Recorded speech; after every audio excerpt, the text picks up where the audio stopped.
DNA stores the instructions that cells use to make proteins. Messenger RNA, mRNA, is also important. It carries the gene code from DNA to protein formation machinery. Although relatively easy to create, no mRNA vaccine has been approved prior to the COVID epidemic. Even when research began in the 1990s, it was considered difficult to obtain any assistance or funding. In fact, researcher Katalin Kariko, who broke the code, was expelled from the University of Pennsylvania due to her lack of progress. Her theory, despite its biological meaning, quickly destroys any artificial RNA found by the immune system. 10 years after his exorcism, Kariko solved the mystery and published a series of articles. That research caught the attention of at least 2 scientists. Fast forward to 2021, and those companies have multiple drug candidates in their pipelines to fight viral cancer and other diseases. At some stage of clinical development in Modernna, there are 27 candidates and 22 Biotech. In fact, both are now vaccinated for COVID-19. You would think that the work and portfolio of a decade of drug candidates would provide some protection against adversaries. You can expect strategic partners to identify the special expertise needed to develop those pipelines.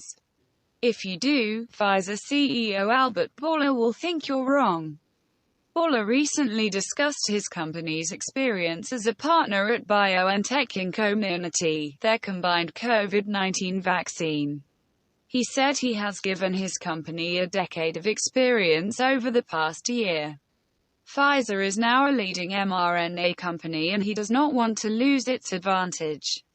He said his company is recruiting staff to stimulate the new mRNA production network it developed last year. He expressed interest in working with BioNTech, but said he did not think a partnership was necessary. We have developed our own special identity. What does this mean for investors in BioNTech and Modernna? Although Pfizer alone is successful, the market for biotechnology is large enough to support many winners. Pfizer has already partnered with BioNTech to provide a vaccine for the $5 billion influenza market. Analysts predict that the company will produce Comirnaty $10 billion next year and $2.4 billion by 2025, with a profit margin of 50 to 50. Each partner is given a large amount of capital to assist in testing for various diseases. Pfizer has built an impressive network of mRNA manufacturing and supply networks in 2020. But scientifically its last year is a crash. Attempts by Ibrance, its main breast cancer drug, to become an early-stage treatment failed. Selgans, an arthritis medicine drug, has been shown to increase the risk of heart attack and cancer compared to alternative therapies. This means that there are 2 smaller and faster biotechnologies ahead of a new industry. There is no doubt that Pfizer will be a strong competitor. It will be so when any $200 billion company decides to do something new.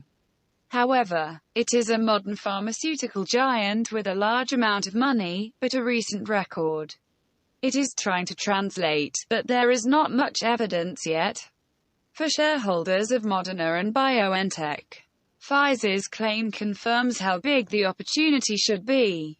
The top 2 layers will continue to produce innovations and Pfizer will contribute to the mRNA field. Those findings are more likely to be based on the product network in which it was formed than on scientific findings. Until Pfizer proves it can go it alone, Wall Street will continue to bet on companies with intellectual property. So should investors who want to be exposed to the future of mRNA. Should you invest $1,000 in Modern Inc. now? Before you consider Moderna, Inc., you need to hear this. Investment legends and Motley Fool co-founders David and Tom Gardner have revealed to investors what they believe are the top 10 stocks they can buy right now, and Moderna Inc. is not one of them.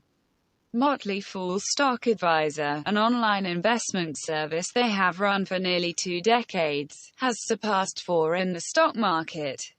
Now, they think there are 10 stocks that can make better purchases.